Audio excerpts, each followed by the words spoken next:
Docteur, parlons un peu des sorciers. Des sorciers dans nos pays africains parce qu'ils prolifèrent et tout. Moi, j'entends dire, je suis un homme politique et puis je sais que bientôt il y aura un remaniement ministériel et je m'en vais chez le sorcier pour avoir une promotion. D'accord? Ou alors, simplement, je vais voir le sorcier pour qu'il puisse débarquer cet homme qui a une certaine position pour que moi je puisse prendre sa position. Ce sont des choses qu'on voit souvent chez nous, dans nos pays africains surtout. D'accord? Dans les pays occidentaux, ça se fait de manière un peu plus embellie, on rentre dans les loges, etc. etc. D'accord? Qu'est-ce qui arrive vraiment? Est-ce que réellement, ces gens-là, les sorciers sont capables de pouvoir donner cette influence aux gens? Moi, je convoite un poste ministériel, je veux voir un sorcier et tout, et le sorcier s'arrange pour que celui qui est en poste en ce moment puisse être débarqué pour que je puisse hériter de sa position. Est-ce que ces choses-là sont vraiment réelles? Mais pourquoi tu ne crois pas qu'elles ne sont pas réelles? Non, c'est ça, je me pose la question. Parce que je me dis que finalement, si les sorciers avaient un tel pouvoir, ben, les pays africains auront quand même... tu sais, ils vont quand même progresser. Bon, je vais lire les Écritures. Je suis Éphésiens chapitre 3. Ok? Éphésiens chapitre 3. Je voudrais prendre le verset 8, je descends. À moi qui suis le moindre de tous les saints, cette grâce a été accordée d'annoncer aux païens les richesses incompréhensibles de Christ. De mettre en lumière quelle est la dispensation du mystère caché de tout temps en Dieu qui a créé toutes choses. Et continue. Afin que les dominations et les autorités dans les lieux célestes connaissent aujourd'hui par l'Église la sagesse infiniment variée de Dieu. Je voudrais ajouter une autre écriture. Ça, c'est toujours le frère Paul qui dit. Il dit ceci. Car nous n'avons pas à lutter contre la chair et le sang. Ok? Ce qu'il dit, j'ajoute ça. Éphésiens chapitre 6, verset 12. Car nous n'avons pas à lutter contre la chair et le sang, mais contre les dominations, contre les autorités, contre les princes de ce monde des ténèbres, contre les esprits méchants dans les lieux célestes. Donc, tout enfant de Dieu doit avoir la connaissance que les lieux où les démons opèrent, c'est dans les lieux célestes. Ok? C'est pourquoi, même quand le Seigneur est né, les mages, pour l'identifier, ils ont dû regarder les ciels. Et parce qu'on n'a pas eu beaucoup. J'ai une prédication sur ma page YouTube où je parle de les Pléiades et les signes des zodiaques. Il faut aller suivre ça. Ok? Ça, c'est Job qui parle de ces choses-là. Donc, tout homme qui rentre sur la terre, il passe par 12 portes. Ces 12 portes-là, ce sont les signes des zodiaques. Les gens de ce monde appellent ça les horoscopes. Ok? Donc, dans les 12 mois-là, l'année a 12 mois. C'est écrit dans la Bible. Donc, aucun de nous n'entre sur la terre sans passer par ces 12 portes-là. C'est pourquoi, d'ailleurs, les enfants de Jacob étaient au nombre de 12. C'est la raison pour laquelle Christ a également choisi 12 apôtres. Maintenant, quand tu traverses l'éternité pour entrer dans les temps, en passant par cette porte-là, obligatoirement, tu dois traverser les lieux célestes. Donc, les mondes des ténèbres savent que tel homme vient de naître. Okay? Maintenant, s'ils veulent t'avoir, ils peuvent bloquer ton étoile, c'est-à-dire la porte par laquelle tu es entré. C'est pourquoi. Avant même que tu n'arrives sur terre. Exactement. Tu comprends? C'est pourquoi. Je voudrais lire une écriture. Christ a répondu à ces choses, toujours dans Éphésiens. Écoutez ce qu'il est écrit. Éphésiens chapitre 2, verset 6. Écoutez, la Bible dit ceci. Je prends verset 5. Nous qui étions morts par nos offenses, il nous a rendus à la vie avec Christ. C'est par grâce que vous êtes sauvés. Écoutez maintenant. Il nous a ressuscités ensemble et nous a fait asseoir ensemble dans les lieux célestes en Jésus-Christ. Vous voyez? Donc, tous les combats de l'homme se passent dans les lieux célestes.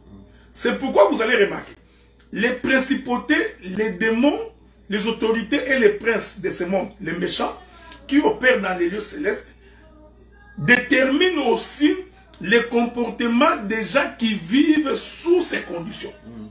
Donc, quand vous allez en Belgique, vous allez vous rendre compte que les Belges ont un type de comportement. C'est lié aux principautés dans les lieux célestes. Donc, restons près d'ici. On est du parti, on est sur la partie Québec. Quand on traverse l'Ontario, c'est tout à fait différent. Tu as l'impression que tu es dans un pays différent. Parce qu'il y a des principautés. Malheureusement, les principautés africaines, ils sont dans les bouffées. On va te bouffer, on va te manger, je prendrai ta place. Mais eux, ils le font de manière mystique. Vous vous souvenez, il y a, parce que moi j'ai grandi à Yolo, il y a un quartier à côté là qu'on appelle Kamombe. J'ai déjà entendu parler de ça. Je crois, si les gens se souviennent, vers les années 90 ou 94, le président de la République à l'époque a voulu, comment on dit, mettre de la lumière. Donc, parce que c'était, il n'y avait pas de lumière. Il n'y avait pas de lumière, c'était complètement noir. Il fallait mettre les poteaux électriques pour éclairer les quartiers qu'on appelle Mombele. Et quartier Mombele était réputé qu'il y avait des grands sorciers. C'était réputé que si tu trouves des sorciers, c'est à Mombele. Vous vous souvenez de celui qu'on appelait Mort-Mort? Moi je me rappelle des Mort-Mort habitait Mombele. Donc tous les grands féticheurs de sorciers habitaient Mombele. Alors il y a eu des blancs qui sont venus avec les projets pour électrifier Mombele. Alors, je vous informe que les blancs là qui travaillaient tombaient avec. Et Mombele n'a jamais été électrifié. Mais s'il est ici, il ne comprendra pas ça. Mon prof qui m'a donné le cours, quand je faisais ma maîtrise en sociologie, qui m'a donné le cours de la sociologie de la connaissance, ce prof-là, il faisait sa thèse avec les Inuits. C'est ici au Canada, donc les autochtones. Mais il partait, il faisait ce qu'on appelait l'observation participante. Il allait vivre avec eux, manger avec eux, être avec eux. Mais elle nous a dit quand elle rentrait, elle ne dormait pas. Parce que les entités mystiques de la contrée l'envoûtaient. C'est pourquoi des fois il faut faire attention là où vous mettez les pieds quand vous naviguez. Donc, c'est pour dire tout simplement que chaque pays, chaque territoire, chaque quartier a ses principautés. Et quand on n'est pas en Christ, ces principautés ont de l'influence sur nous. Donc, les Italiens, ils habitent Ngaba Makala. Donc, c'est une principauté. Quand tu vas à Banda, tu ne trouves pas les Italiens. Donc, les Kuluna, bien qu'aujourd'hui ils sont un peu partout, mais le siège des Kuluna, c'est connu. C'est cette contrée de Makala, Yolo, Kalamu. Parce que ce sont des principautés. C'est pas un hasard. C'est pas un hasard. Donc, maintenant, quand tu es dans un quartier comme ça et que tu ne connais pas Christ, il y a de fortes chances que tu tombes dedans. Tu vois ce qui se passe. Donc, aujourd'hui, bon, regardez, c'est pour dire que, effectivement, c'est pourquoi Paul dit, notre vie est cachée en Jésus, dans le lieu céleste. Parce qu'il sait que c'est là-bas qu'il y a de l'influence satanique. Puisque nous sommes, pendant que je vis ici sur la terre, en fait, ma vie se trouve cachée en Christ Jésus, mais dans les lieux célestes. Ainsi, ils ne peuvent pas m'avoir. Parce que s'ils t'ont eu sur le plan céleste, et bien sur le plan infrastructure, nous verrons la conséquence de ce qui va t'arriver. D'accord. Toujours en parlant des conséquences, docteur, je prends par exemple Proverbe 14, 12. Ça dit, telle voie paraît droite à un homme, mais son issue, c'est la voie de la mort.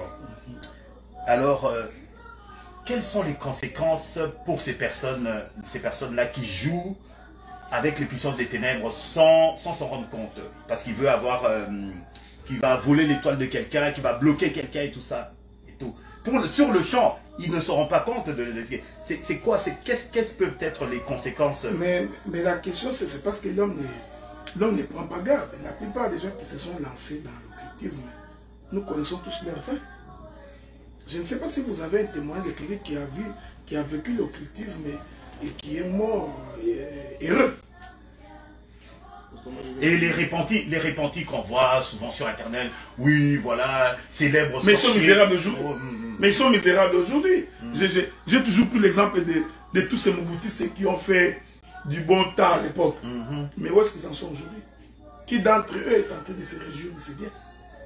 Qui?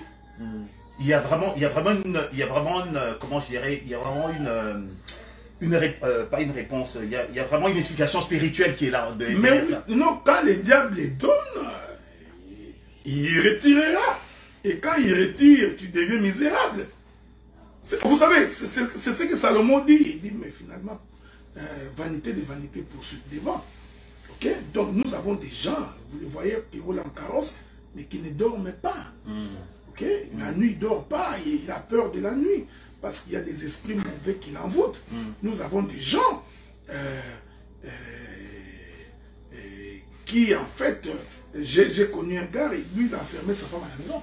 Donc, toute la nuit, il est dehors. Tu vois, il est dehors jusqu'à... Il fait ses incantations. Mais ça, c'est quelle vie? Ou à se balader dans les cimetières. Ou se balader. Donc, généralement, vous voulez la gloire, vous l'aurez certainement sur la terre des hommes. Parce que nous croyons que... le diable a dit à Christ, il dit, écoute, tu te prosternes devant moi, je te donne toutes ces richesses. Ok? Bon, moi j'ai toujours été étonné quand les gens disent que un enfant de Dieu sur cette terre peut devenir riche. Peut devenir riche. Tout dépend de ce que tu appelles la richesse. Hein. Donc là, ce n'est pas que tu as 2 millions, 2 millions, 3 millions. C'est la bénédiction de l'Éternel qui est ici. Donc tu comprends. Donc, mais que tu sois milliardaire sur cette terre des hommes sans que tu n'aies fait un pacte avec les diables, je ne le crois pas. Ok. Ça, je ne le crois pas. Aucun. Vous savez, parce que des fois, vous dites des choses que vous ne comprenez pas. Allez lire la vie des apôtres. Ceux qui ont... Toi, tu n'as pas marché avec Christ. Lisez la vie de ceux qui ont marché avec Christ. Qui ont mangé avec lui. Allez voir comment ils sont morts. Aucun d'eux n'est devenu riche. Non. Même si Paul fait une déclaration du genre, j'étais dans l'abondance, je n'avais pas manqué, mais ce n'était pas la richesse, c'est comme de l'opulence. Non. Ok? Et puis, de quelle manière ils sont morts? Persécutés à cause de l'évangile. Allez lire la manière dont les apôtres sont morts. C'est historique, hein? Ça, vous pouvez aller vérifier ça. Donc, ce que nous voulons dire, c'est pourquoi David avait dit, Dieu ne me fait pas extrêmement riche, de peur que je puisse m'écarter de tes voies. Il ne me fait pas trop pauvre. Ça, je vous dis, frère, quand tu as vraiment beaucoup d'argent, un esprit aussi va entrer en toi. Docteur, attention de ne pas dire que quelqu'un à l'heure actuelle qui est sur Terre, qui est croyant, mais qui est milliardaire, c'est quelqu'un qui n'est pas... En... Qu'est-ce que vous êtes en train de dire, docteur? Qu'est-ce que vous êtes en train de dire réellement?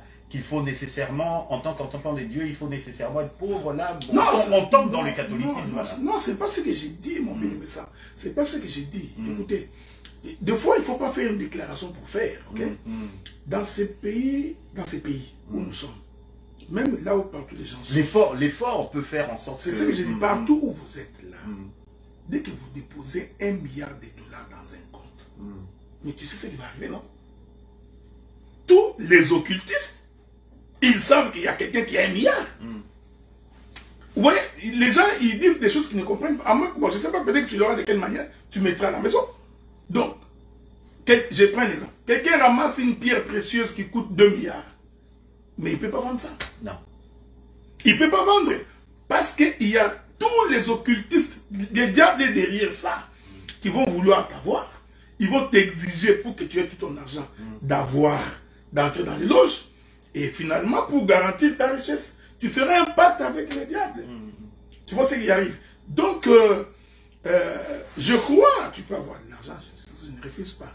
Mais être compté parmi les grands, un chrétien qui craint Dieu, être compté parmi les grands en termes de richesse dans ce monde, je ne le crois pas. Je ne le crois pas parce qu'il y a beaucoup de ramifications. Il y a des gens qui nous suivent peut-être en Afrique, qui sont ignorants de ces choses. Dès que tu déposes même dans ton propre compte ici 25 000 $, je pense que dès que tu dépasses 10 000 $, 10 000 $, automatiquement, automatiquement, le fisc et toutes les donc ramifications. tout le gouvernement est au courant. Maintenant, imagine-toi que je dépose 2 milliards. Ok? Donc, j'aurai derrière moi tous les grandes autorités de ce monde. Et tous ces gens-là sont dans les sciences occultes. Ok? Donc, si tu n'entres pas dedans, ils s'arrangeront pour que tu deviennes pauvre.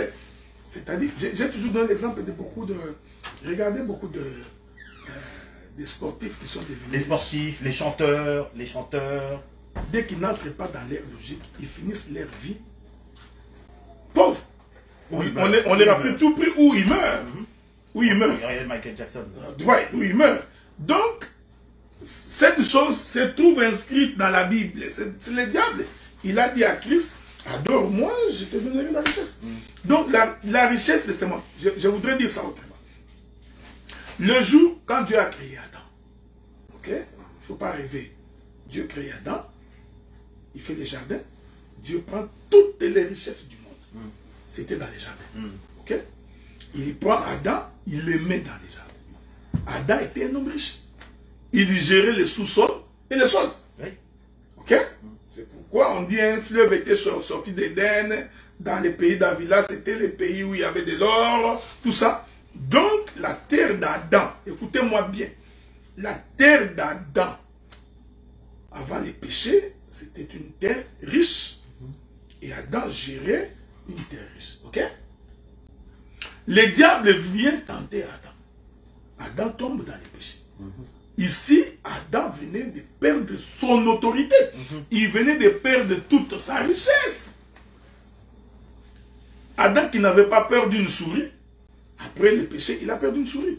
C'est pourquoi aujourd'hui, tu verras même un chrétien, dès qu'il voit un gros rat, il monte sur la table. Okay? Un petit renard, tu fouilles. Il y a même des gens qui fouillent même les coqs. Parce qu'il y a des coqs méchants. Les coqs, tu peux taper comme ça, il fouille, mais l'homme fouille les coqs, pas les coqs. Donc, l'homme a perdu son autorité. Il a donné ça à qui? Au diable. Et l'Éternel va... Ça, je n'entre pas dans la prophétie. Hein. L'Éternel l'a chassé du jardin. Or, la richesse était dans les jardins. Donc, quand l'homme est sorti, il venait de... L'homme ne peut pas être riche. Pour être riche, il doit rentrer au jardin.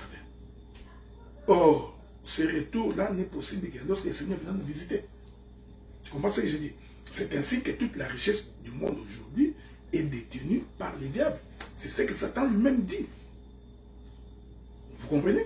Donc tu peux jouer ta loterie là comme tu joues, tu gagnes 40 millions. Mais je t'informe que dans 5 ans, 6 ans, tu n'auras plus rien. Tu n'auras plus rien parce que le système fera en sorte que on va te récupérer tout cet argent-là. Il y a tout un système derrière. Tout un système qui va te récupérer ça. Tu vois, vous voyez aujourd'hui les pays africains, ils cherchent le développement. Ils ne savent pas ce qui va arriver. Hein? Donc nous ici aujourd'hui, même quand tu achètes ta parcelle, ta maison, tu as tout payé. Mais la parcelle ne t'appartient toujours pas. Tu continueras à payer les taxes foncières qui te coûteraient jusqu'à ta mort. Donc, c'est pour dire que la question n'est pas celle-là. Donc, tu peux avoir de l'argent, vivre aisément, c'est possible. Tu ne peux pas manquer à manger, oui, je le crois aussi. Mais de là, croire que tu vas devenir milliardaire en tant qu'enfant de Dieu et que tu le deviennes dans l'honnêteté, je me pose la question comment tu feras. Ok, donc à un moment ou à un autre, tu risques d'être... okay. Je te pose la question, comment quelqu'un peut devenir riche dans ce pays avec honnêteté? Il n'y a rien que tu vends avec honnêteté. Tu achètes à 10 000, tu vends à 18 000, tu voles. Tu voles. Tu payes mal, tu payes très mal tes employés. En fait, tu es en train de leur voler. Hein? Donc, peut-être qu'ils pouvaient toucher 5 000. Mais puisque toi, tu dois faire des intérêts, tu leur payes 1 500. Tu es en train de les voler.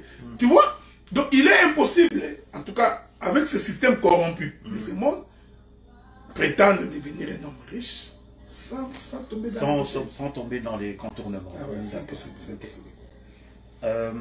Que pensez-vous de... Bon, la question est un peu... Elle semble un peu complexe, mais en réalité, elle est très simple. Je vais essayer de la formuler le plus simplement possible. Que pensez-vous de ceux qui, à tort ou à raison, et tout pensent que leur évolution passe par la nuisance des semblables. Tu vois? Moi, je suis l'aîné d'une famille et tout, et j'ai envie de prospérer. Et bon, bah, il faut que je m'arrange pour pouvoir assujettir tous ceux qui sont dans ma famille. Tu comprends? Comme ça, je reste le premier. Donc, je parle de cela. Okay. D'accord? En faisant des alliances, peu importe. D'accord? Voler l'étoile de quelqu'un, par exemple, on en parle assez souvent. Et ma question, est-ce que quelqu'un peut devenir chef de l'État en faisant des sacrifices humains, machin, etc., etc. C'est-à-dire que, bon, voilà, des lois de contournement. Parce qu'il y a la loi divine qui est là, mais bon, tu sais qu'il y a des gens qui utilisent des lois de contournement. Est-ce que quelqu'un peut devenir président de la République parce qu'il a fait des sacrifices? Bon, à moins vraiment que tu sois ignorant. Ok? À moins vraiment que tu sois ignorant. Je sais qu'il y a des gens qui ont des confessions du genre Joseph était devenu premier ministre d'Égypte. Daniel a été élevé à Babylone, ça je sais. Hein? C'est pourquoi quand tu n'as pas la connaissance de l'écriture, il serait intéressant que tu arrêtes un peu de parler. Ça va nous aider. Ce qui est arrivé à Joseph n'a rien à voir avec ton pays, là où tu vis aujourd'hui. Ce qui est arrivé avec Daniel n'a rien à voir. Mais nous croyons que Dieu peut élever quelqu'un. Dieu peut t'élever, Dieu peut faire de toi une grande personne. Mais je crois qu'il y a des niveaux où tu ne peux pas aller. Ok? Il y a des niveaux où tu ne peux pas aller. Je prends l'exemple de Joseph. Je les prends, non, de Daniel. Je les prends par l'exemple. Ok? Je voudrais que vous me compreniez bien. Je les prends par l'exemple. Daniel arrive à Babylone, il est élevé, il est dans la cour du roi. Jusque-là, il n'y a pas de problème. Mais jusqu'à ce que le roi va décider qu'il faut adorer la statue. C'est une forme de dire que Daniel, à un moment ou à un autre. Oui, Daniel s'est rendu compte que je ne peux pas faire ça parce que c'est contre ma foi. Le système mondain est pareil. Donc, à un moment donné, parce que ça il faut le savoir. Vous savez, aujourd'hui, il y a beaucoup de gens qui rêvent. Hein? Le clientélisme politique existe partout, même dans ces pays ici. Okay? Donc, quand Trudeau prend les gens dans son cabinet, il ne prend pas n'importe qui. Il prend les gens de sa connaissance, de son entourage. Il sait ce qu'il fait. Donc, d'ailleurs, vous savez, il y a tout un dossier aujourd'hui là sur les marchés des millions de dollars qu'ils ont donné à une compagnie, à une société américaine. Donc, on vérifie plus tard que le président, tout cela, il est l'ami du Premier ministre. Donc, vous voyez? Donc, ce sont des choses auxquelles vous ne pouvez pas échapper. Les systèmes tels qu'il est fait, vous ne pouvez pas échapper. Maintenant, ce que je voudrais dire, c'est celui-ci. Le monde, aujourd'hui, est tenu par le diable. C'est pourquoi Christ dit, il viendra nous prendre pour nous enlever. Parce que le monde est corrompu. Le monde, lui, ne changera pas. Ok? Il ne faut pas rêver que je changerai le monde. Mais on a un président chrétien, il va changer le pays. Non. Ça, ce sont des rêveries. Okay? D'ailleurs, beaucoup sont redescendus sur terre. Ils ont pensé que si on a un président chrétien, non. C'est-à-dire que quand on est en dehors du système, on a une autre image. Quand tu entres dans le système, tu te rends compte que le système est assujetti. Le système est fait en sorte que il y a des lobbies, des gens, des francs-maçons, des rosicruciens qui donnent des ordres. Ça, c'est une chose que vous devrez savoir. Vous devez le connaître, je crois que vous le savez. Non, c'est parce que, vous savez, souvent les gens nient l'existence même des... Écoutez, les gens nient l'existence de certaines personnes qui nient l'existence même des démons, etc. Les gens ont du mal à croire à ces choses. Non, mais moi j'ai toujours dit, j'ai toujours prêché ça, pardon. J'ai toujours dit, vous croyez que vous êtes un enfant de Dieu. Vous y croyez, non? Mais pourquoi vous ne croyez pas qu'il y a aussi quelqu'un comme toi, qui s'habille comme toi, qui est un enfant du diable? Celui-là ne fera jamais du bien. Non. Et ce sont ces gens-là qui ont accès à la richesse du monde parce que c'est leur père qui leur donne. C'est pourquoi tu verras quelqu'un, il fait un pacte, il entre dans ce qu'on appelle la fraternité. Il entre dans ce qu'on appelle la fraternité. Maintenant, quand il y a des postes qui rémunèrent bien, ça se donne dans la fraternité. Donc, ce sont des choses que vous devriez savoir. Ça, vous ne devez pas ignorer ces choses-là. Donc, Ce que je voudrais dire, je ne crois pas, on va donner la parole au petit là bientôt, ils ont des questions, je ne crois pas qu'un président de la République dans ce monde soit un chrétien. En tout cas, il va être confronté à des choses difficiles pour qu'en tant que chrétien, qu'il puisse l'appliquer. D'abord, il est membre d'un parti politique. C'est anti-doctrine. Parce que déjà, le fait que tu choisis un parti politique, c'est-à-dire tu es contre un autre parti politique. Ton idéologie est différente de l'idéologie des autres partis politiques. Donc tu deviens du coup idéologue. Mais tu vois que ça ne marche pas avec la foi chrétienne. Maintenant, quand tu vas en campagne, qu'est-ce que tu fais? Tu t'arranges pour ridiculiser les autres, démontrer qu'ils sont incapables. Et tu fais des promesses que tu ne vas pas tenir. Voilà. Là encore, c'est contre la doctrine chrétienne. Voyez-vous? De toi, même quand tu monteras au pouvoir, tu vas te faire ami des occultistes. Les chefs coutumiers qui ne prient pas Dieu, qui n'ont pas ta foi, vont devenir tes collaborateurs. C'est aussi contre la doctrine. Tu vas... Vous permettez, hein, ce sont des choses qu'on doit vous dire. En tant que président de la République, nous sommes attaqués par les Rwandais. Ça, je prends l'exemple du Congo. Qu'est-ce que j'ai fait? Je suis en train d'armer les forces armées congolaises. Pour faire quoi? Pour tuer les Rwandais. Mais c'est contre ma doctrine. David a été en guerre. Ah, mais c'est ça que j'ai dit. Quand tu prends David en exemple, tu n'as pas compris. Non, non, je veux dire que bon, expliquez-nous un peu. C'est ce que j'ai dit. Le combat de David que David a fait, c'était un exemple pour nous enseigner les choses spirituelles. C'est-à-dire que les combats que nous aurons avec les diables, ce n'est pas qu'aujourd'hui nous combattons les gens physiquement. Parce que ça poserait un problème. Christ vient, il vous dit, je vous ai appris, on vous a appris à haïsser vos ennemis. Ne leur parlez pas. Moi je vous dis, aimez vos ennemis et priez pour eux. Vous voyez? C'était pour dire. Donc, les combats de David et de Samson, ces combats-là avaient une portée spirituelle. Pour nous enseigner, nous servir d'instruction. Mais aujourd'hui, si je suis devenu président de la République, je ne laisserai pas mon pays être agressé. Donc, il y a la pression partout. Je vais armer les jeunes gens, les tuer. Mais ce que j'ai fait là est contre ma doctrine. Donc, honnêtement, mes frères bien-aimés, donc un chrétien ne peut pas être président de la République. En tout cas, pas dans ce monde. Nous attendons les milléniums.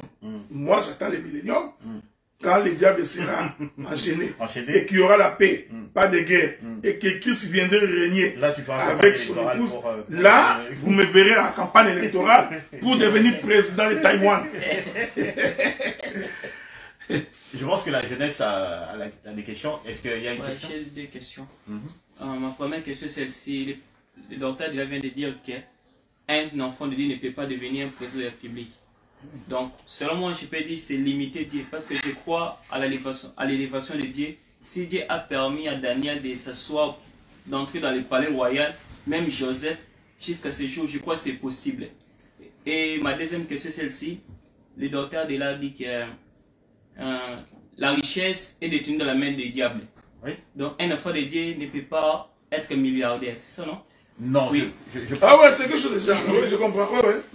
J'ai posé ça sur WhatsApp et un prophète vient me dire que il m'a posé pourquoi il a dit ça. Je lui ai dit que la richesse est dans les jardins d'Éden et les richesses de ces siècles est détenues dans la main du diable. Voilà pourquoi Satan même a eu l'audace de présenter à Christ les richesses de ce monde.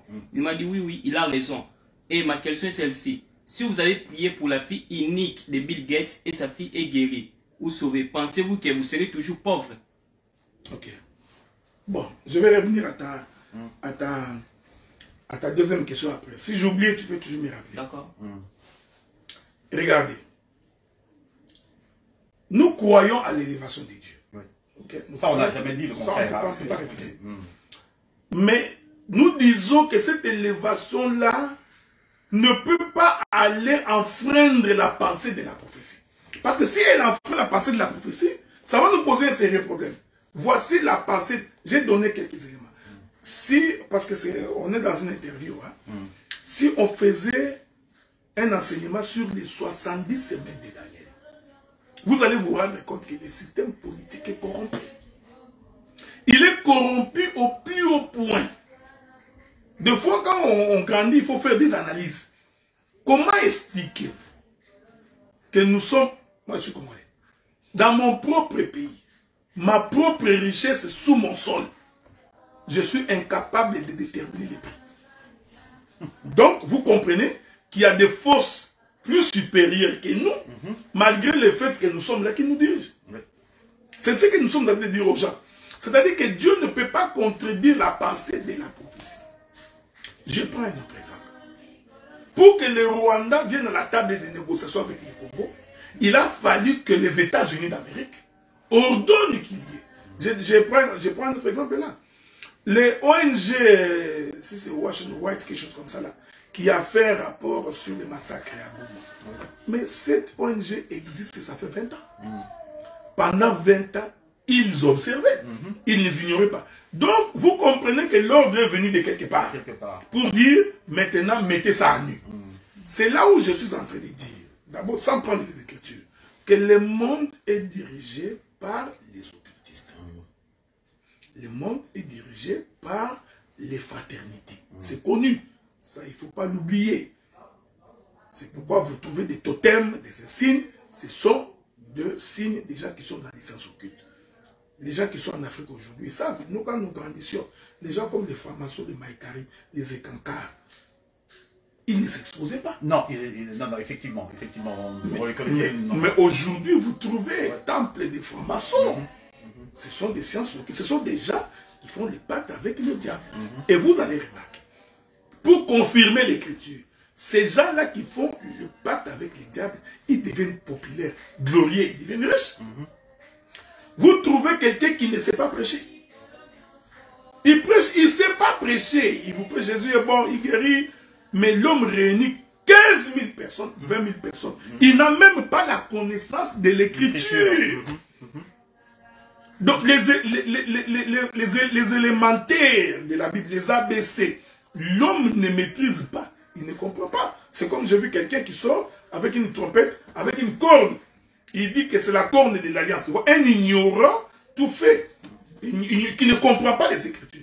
Mais un homme comme ça, il va réunir 25 000, 30 000 personnes. Vous pensez vraiment que c'est gratuit? Non, c'est ce que nous vous disions. C'est une manipulation du céleste. C'est pourquoi l'Écriture même confirme que la voie qui mène au salut est rétrécie. Peu les trouvent. Mais la voie qui mène à la perdition, elle est grande et beaucoup s'engouffrent.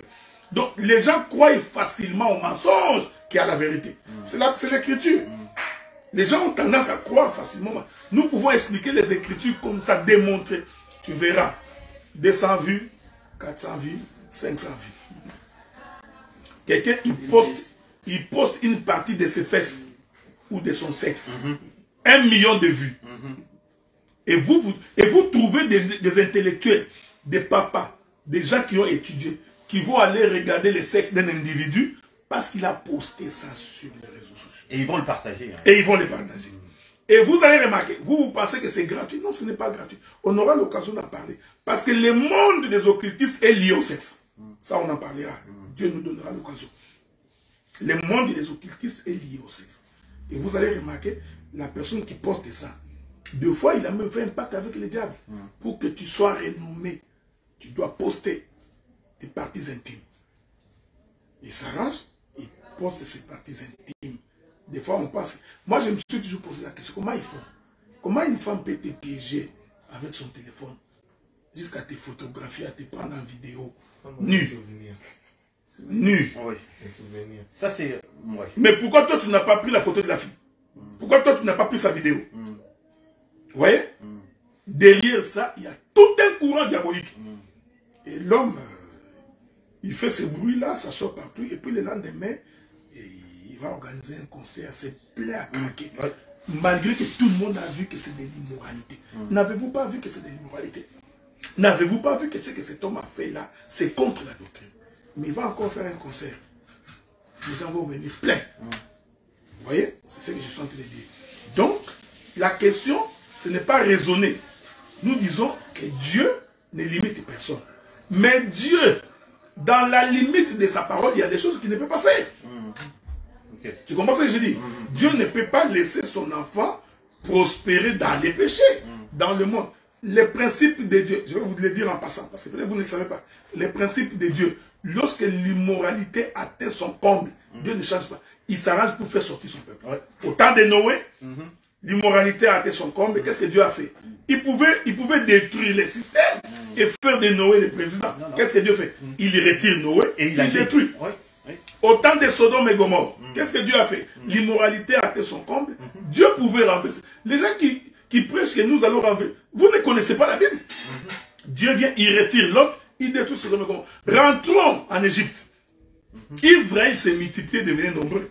Pourquoi Israël n'a pas fait une révolution? Pourquoi il n'a pas fait une rébellion?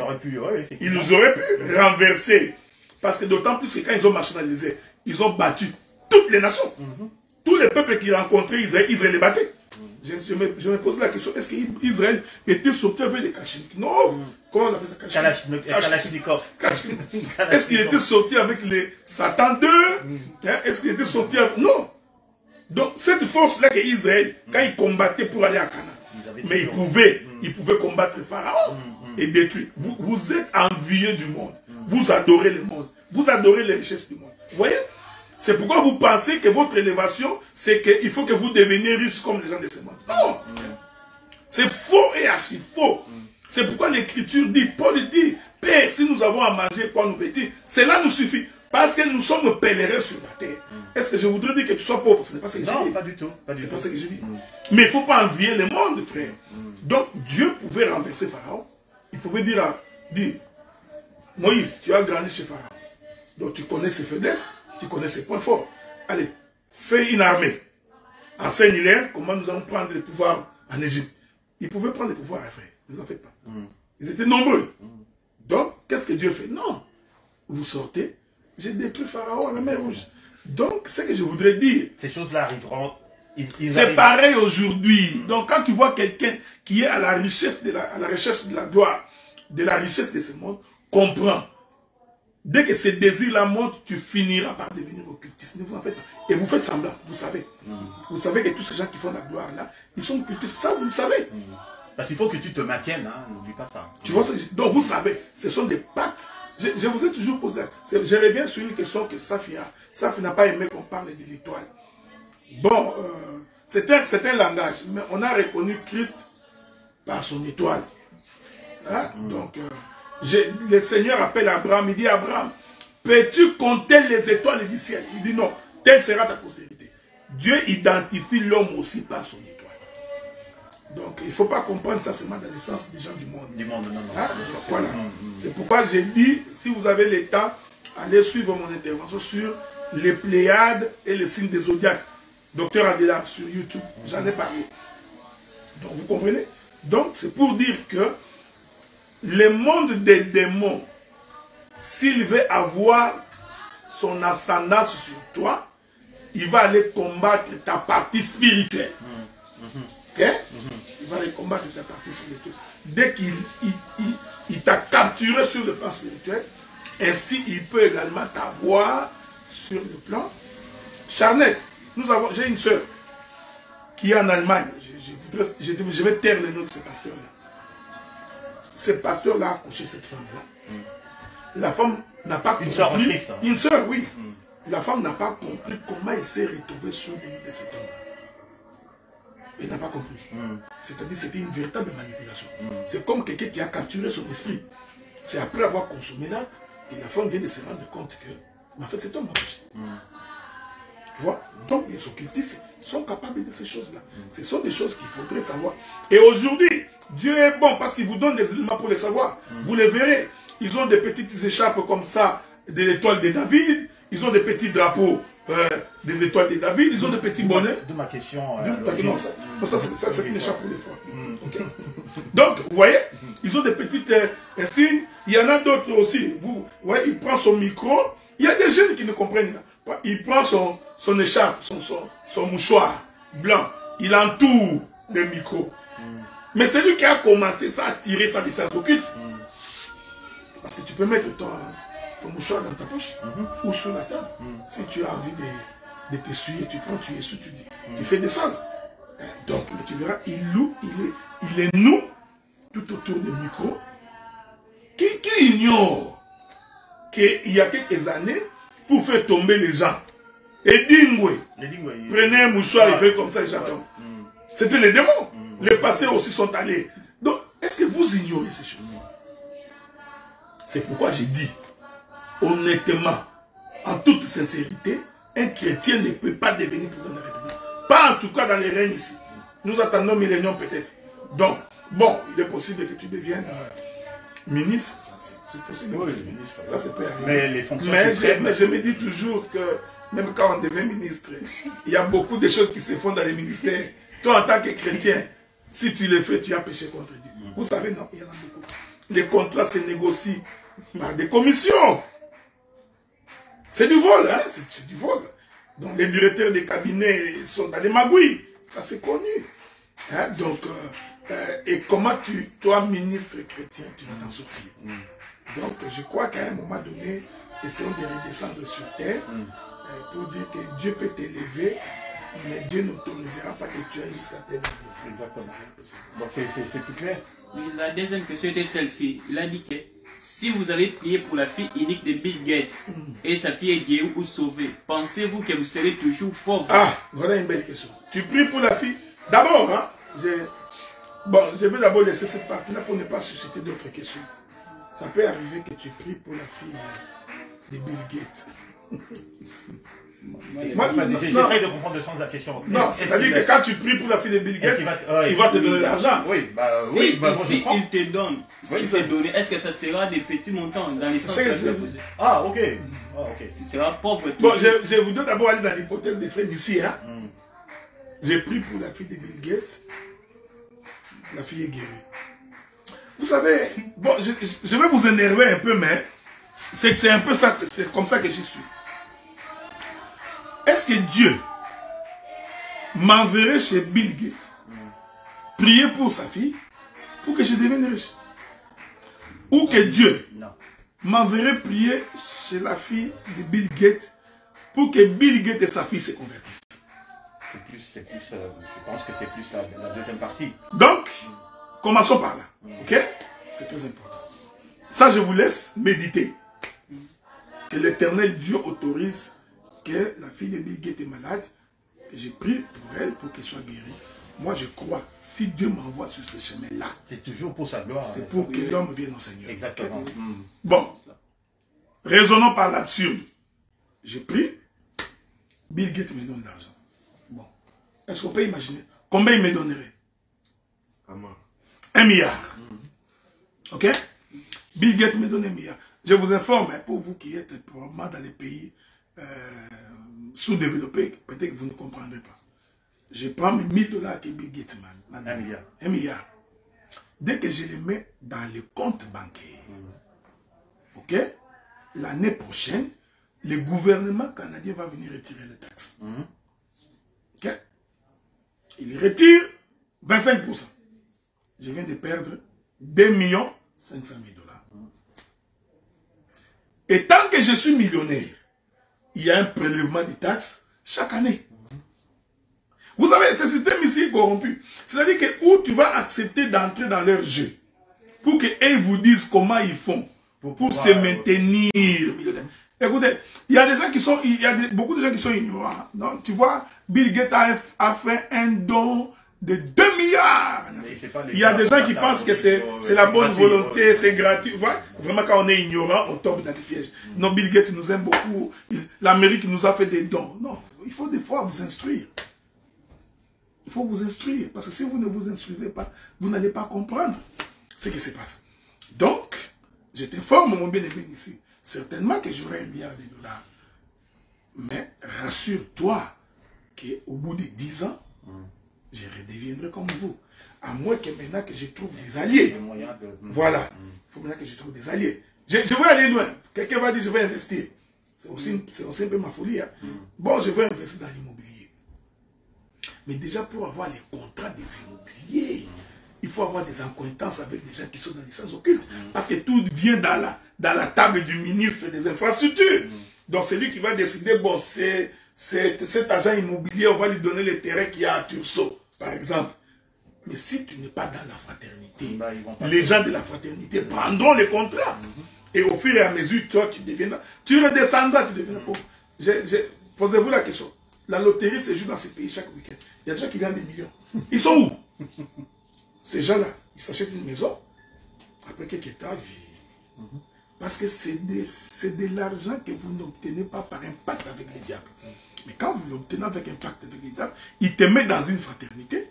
Et dans cette fraternité-là, vous vous entretenez mutuellement pour garder votre richesse. Donc, je crois certainement que je suis sorti avec beaucoup d'argent. J'aurais bien voulu croiser Bill Gates. Donc, ça me ferait... Une dernière question. Ok. Alors, donc, qu'est-ce que vous penserez si en fait, parce qu'il y a plusieurs questions, partie 1 et partie 2.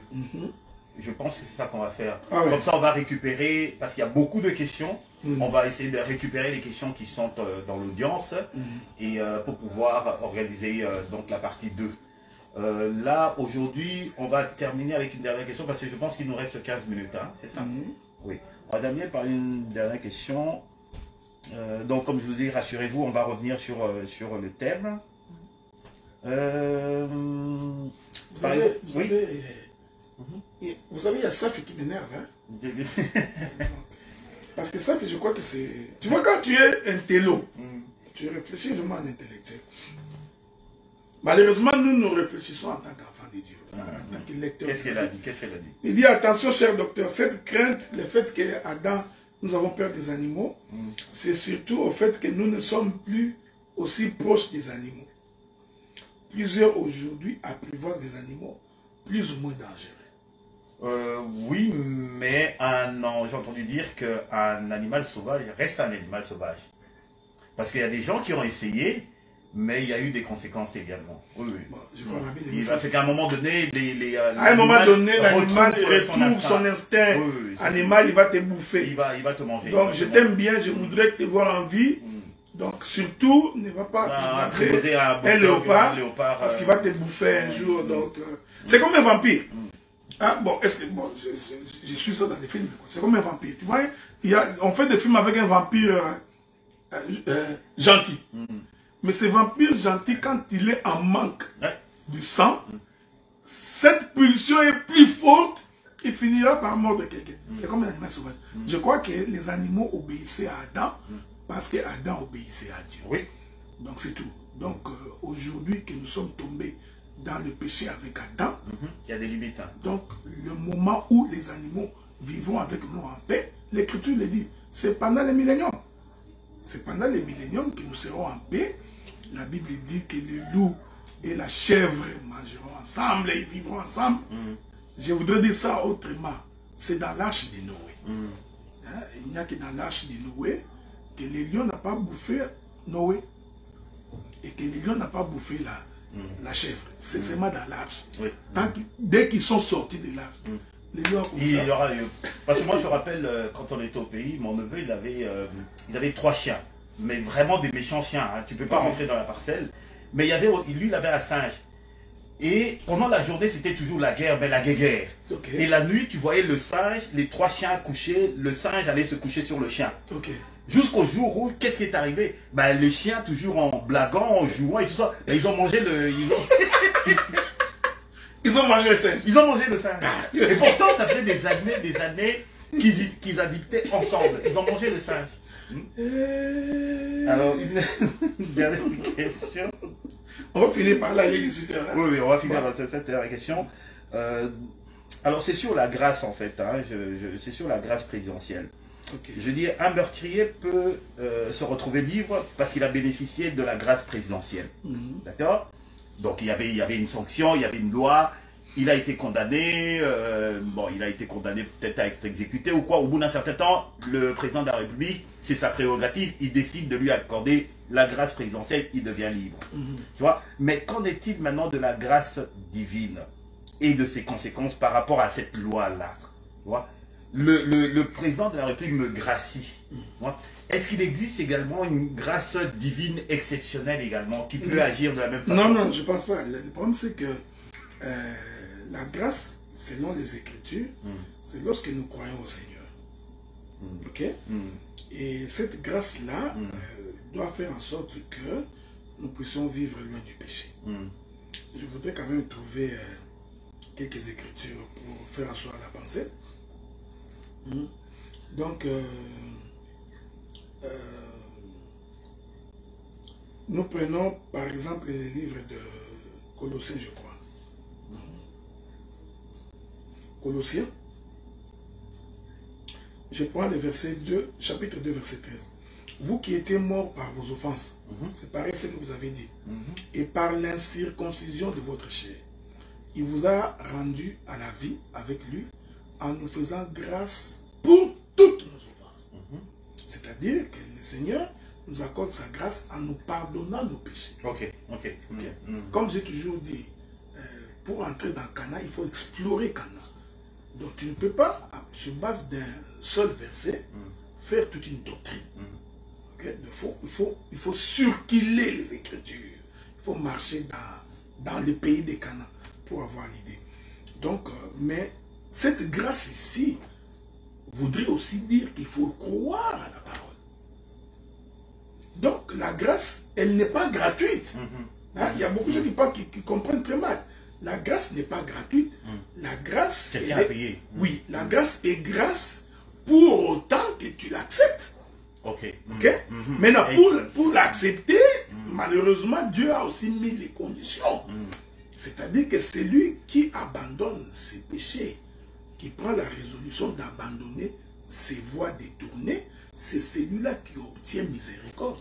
Donc, revenez là-dessus, docteur.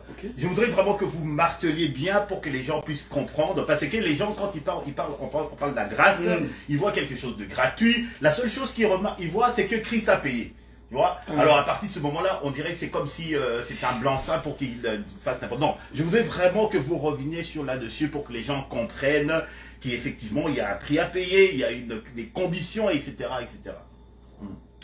Je réponds à ça, c'est très important. Je crois que Pierre aussi en parle quelque part.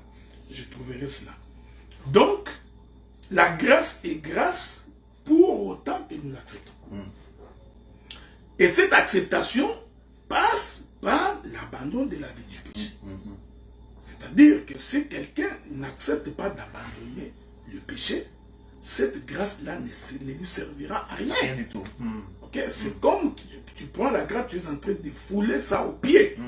Donc la grâce est grâce pour autant que nous acceptons que le Seigneur est mort pour nous.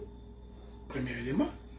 Mais cette mort-là s'est traduite par le fait que nous aussi, nous acceptons de mourir au péché avec lui et de ressusciter en nouveauté de vie.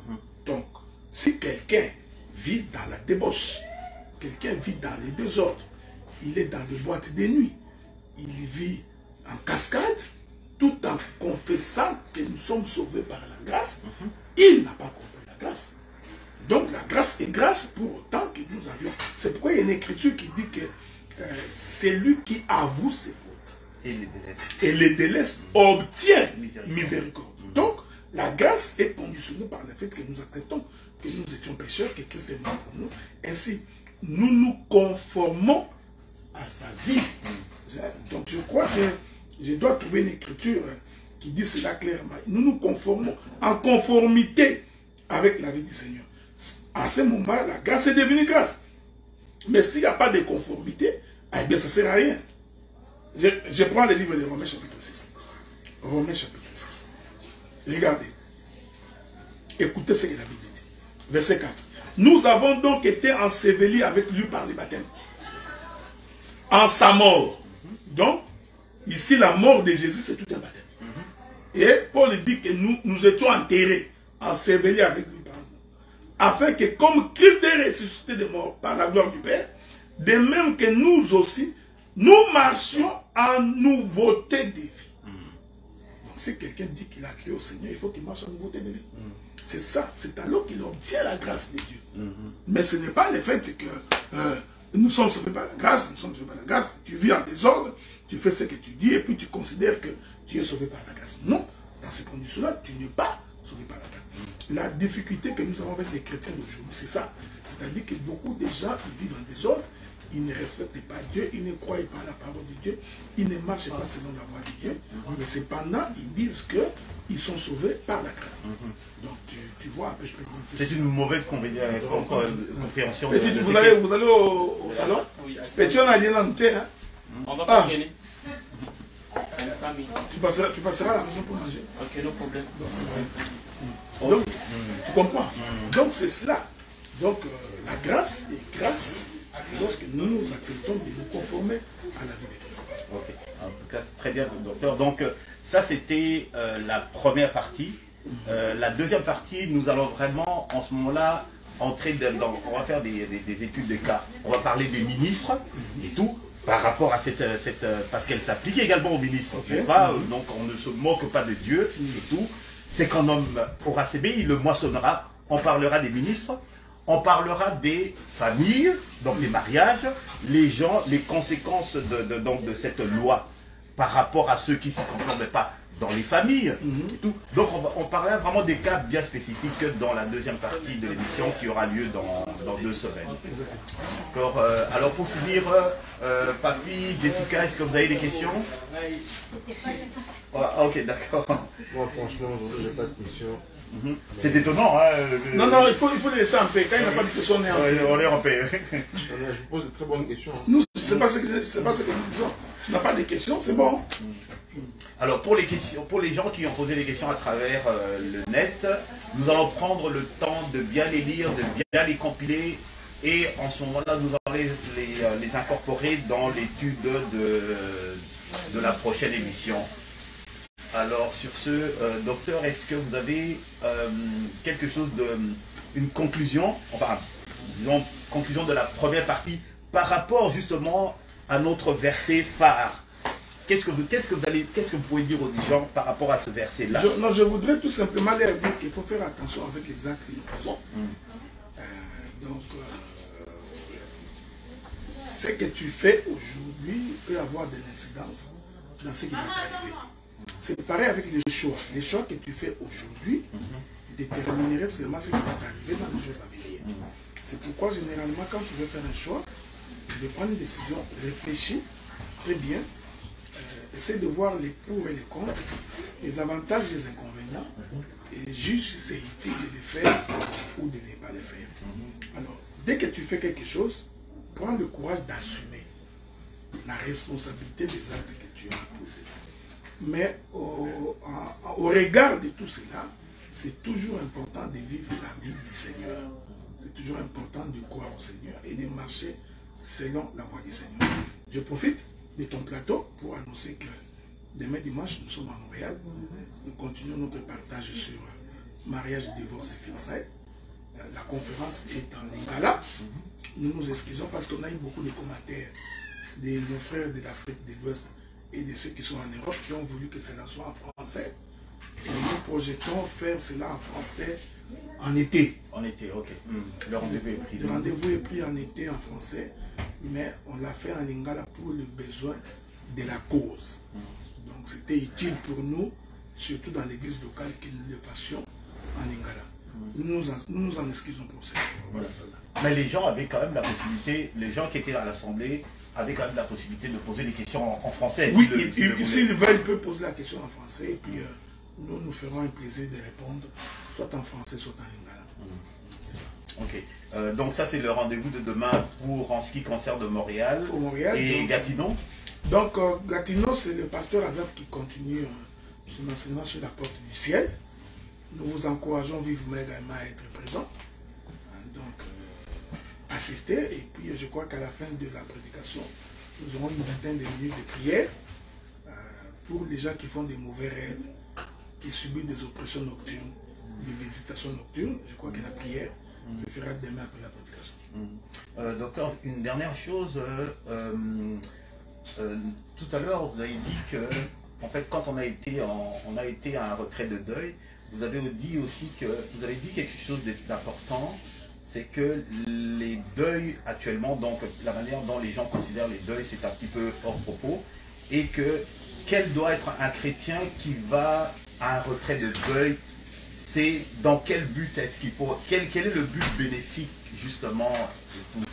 Vous avez dit quelque chose par rapport à l'attitude des personnes qui vont dans les retraits de deuil, parce qu'il y en a qui viennent pour s'amuser, il y en a qui viennent même pas pour consoler les familles et tout. Mais vous avez dit c'est surtout également pour interpeller notre conscience. Ça doit être une occasion pour interpeller notre conscience. Non, je voulais tout simplement dire que quand vous allez dans un deuil, considérez celui qui est mort, considérez sa vie, la vie qu'il a menée, considérez maintenant ce qu'il a laissé. Et tu vas te rendre compte que tout est vanité, des vanités poursuites devant. Okay? Celui qui est mort va laisser son compte bancaire, il laissera sa femme et ses enfants. Si cette femme va laisser son mari, quelqu'un d'autre prendra l'homme ou prendra la femme. Donc, alors il faut juger qu'est-ce qui est important en tant que chrétien. C'est pourquoi je vous conseillerais de vous donner à Christ. De vivre la vie de Christ, je crois que c'est ce qui est important. Il y a une chose que j'avais dite également, que j'ai considéré plus important, parce que j'ai même amené les gens à poser la question de savoir, des gens qui ne croient pas qu'il n'y a pas la vie après la mort. On fera une émission, là-dessus. Il y a beaucoup de gens qui croient vraiment qu'il n'y a pas la vie après la mort. Alors je les ai amenés à réfléchir sur un grain de maïs qui tombe à terre. Ces grains-là qui tombent à terre, il meurt. Mais il finit par germer. C'est une façon de vous dire qu'après la mort, il y a la vie.